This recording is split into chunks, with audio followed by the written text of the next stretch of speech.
Terve! Satuitteko lukemaan Iltalehden juttua eilen, sunnuntaina 7.2. ilmestynyt?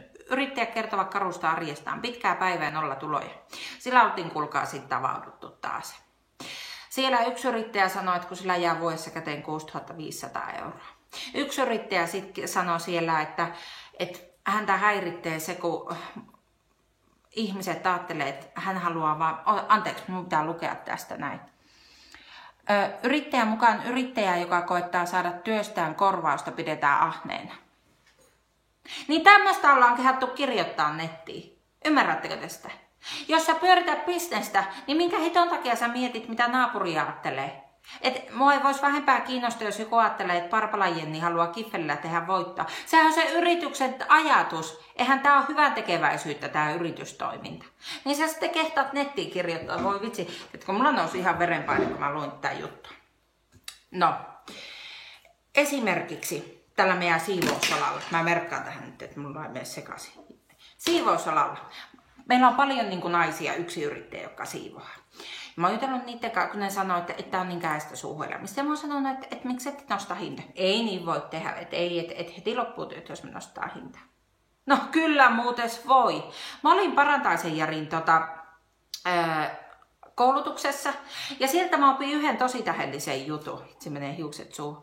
Yhden tähdellisen jutun. Näin kärjistettä. Älä myy persaukisille. Mitä hittoa sä köyhille myyt, jos ne heti niin kuin 1 euron noston jälkeen putoo pois sun asiakkaista. Tai älä nyt ainakaan sitten hinnoittele sen köyhimmän asiakkaan mukaan.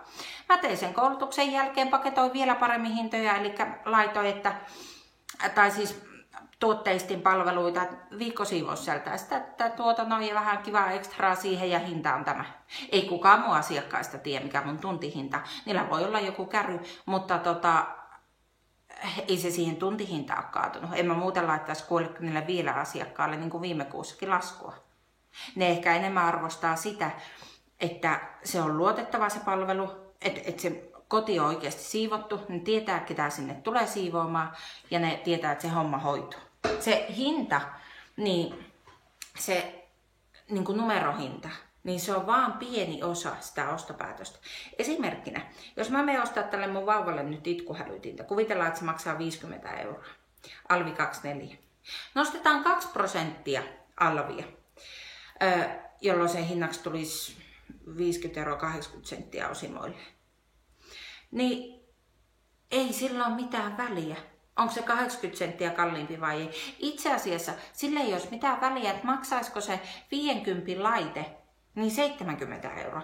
Jos mä voin olla varma, että mun nussi nassu maailman ihanin vauva on turvassa siellä terassilla, kun se nukkuu siellä. Että mä pystyn kuuntelemaan, että hengittääkö se ja elääkö se siellä nyt ylipäätänsä. Sä teet tunteella sen niin kuin sun ostopäätöksen. Sä perustelet sen vain järjellä. Sillä, mikä se on se niin kuin pieni luku siinä hintalapussa. Elikkä sinänsä tämä, että sillä oltiin ehdotettu yrittäjät, että alvin laskeminen niin kuin helpottaisi. No ei se todellakaan helpota sitä, koska se hinta on niin pieni osa sitä ostopäätöstä. No, sitten oli niin kuin, tosiaan kun puhuttiin tästä niin kuin palkasta, ettei saa tarpeeksi palkkaa. Myy niitä palveluita sit siihen malliin ja laita hintaa siihen malliin, että sulla jää käteen siihen. Mun kirjanpidon opettaja Hannu Kari opetti mulle niin 2 tärkeää juttua. Ensimmäinen, älä rakastu sun yritykseen liikaa. Ja toinen homma, se ei ole hyvän tekeväisyyttä, kun sä teet sitä. Sua on saatava siitä se oma raha. Mä tein sillä tavalla, kun mä aloitin niin kuin yrittäjänä olemisen 2 vuotta sitten. Mä löin mun kulut Excel-taulukkoon ja mä laitoin sinne mun palkkasumma, ihan merkkasin. Ja siitä sitten näki, että kuinka paljon mun pitää myyä, että mä saan sen niin kuin rahan kasaan. Hyvin simppeli. Sitten puhuttiin, että ei saa piettää lomia. Mä päätin jo silloin, että mä pietän kuukauden kesäloma ja 3 viikon niin kuin joululoma. Ja mä pystyn tätä vieläkin piettämään. No miten mä pystyn piettämään? Koska mä uskaltan ottaa työntekijää. No sit sanotaan, että työntekijän palkkaaminen on kallista. Niin se on kallista. Mutta sä pystyt sieltä Excelistä seuraamaan, että kuinka paljon sun pitää myyä, että sä saat palkattua sen niin kuin tyypin. Kysymys on ehkä ennemminkin siitä, että mistä sä löydät sen hyvän tyypin töihin. Mutta sekin on niin kuin nykyään ihan ratkaistu, sä pystyt ottaa esimerkiksi niin kuin vuokratyöntekijä, milloin sulla niin kuin se oma riski pienenee huomattavasti vähemmän.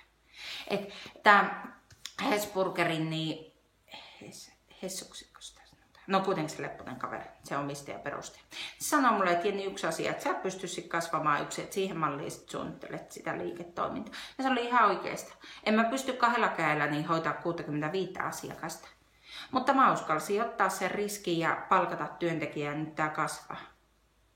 Ja sitten niistä tavoitteista, että jos sä teet monta vuotta töitä ja sulla jää käteen 6500 euroa, niin onko sitä mitään järkeä? Eikö kannata sitten jo lyö pelipoikki jossain vaiheessa, että ei tämä ole niinku sen arvosta? Että mä tein jo silloin, mä päätin, että 2014 maaliskuussa, että mulla on seuraavana syksynä työntekijä. 5 vuoden päästä, jos mä vielä siivoan, niin mä lopetan. Eli siivoaminen on kiva homma, mä en sitä sano. Mutta en mä siitä niin paljon kostu, että mä haluaisin siivota ihan 247. Se on itse asiassa jo mun tavoitteena, että kun mä jään äitiyslomalta pois, että mun tarvitsisi siivota mahdollisimman vähän. Että mä niin myysin ja kehittäisin yritystä. No miten mä pystyn tekemään sen? No mä pystyn sieltä Excelistä katsoa, että mä haluan tämän verran palkkaa ja tämän verran mun pitää myydä palveluita ja ottaa työntekijöitä, että mä saan sen palkkasumman. Se on kuitenkin aika niin kuin simppeliä. Ja jos ei se sitten onnistu, niin sit pitää miettiä, että onko tavallaan se arvosta jatkaa. Että pitäisikö muuttaa jotakin. Ja joo, nyt voi miettiä, että kylläpä se nyt, että 2 vuoden yrittäjäkokemuksella tuolla huutelee kovasti. Mutta joo, mä uskalsin ottaa riski. Mä uskalsin palkata työntekijää, mä uskalsin tehdä siivousalalla eri lailla hommia. Ja niinku,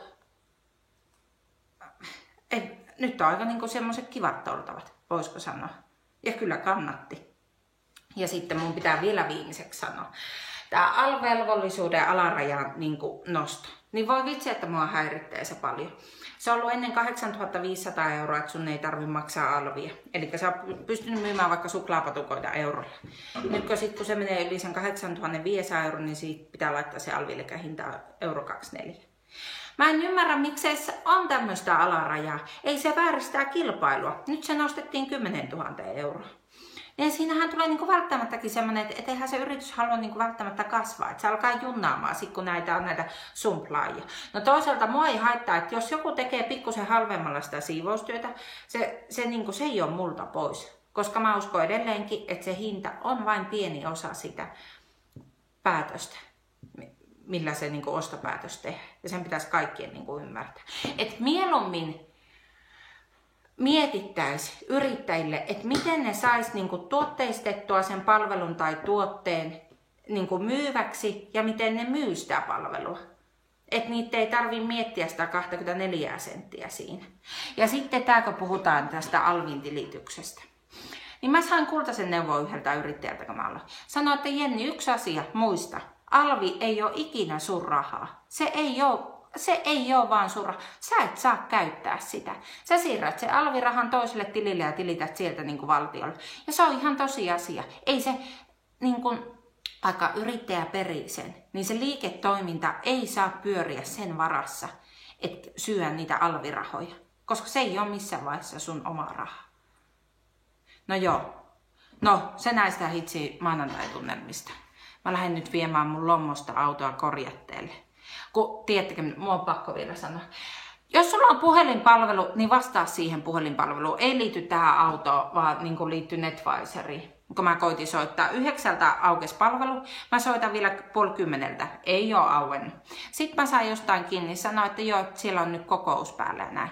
Mä sanoin silleen, että jos sä oot hyvä asiakaspalvelija, niin sä ensinnäkin pahoittelet sitä, että anteeksi, että näin on käynyt. Mutta ei, no, ei siitä se enempää. Toivottavasti teillä on kiva viikko. Jes, moikka!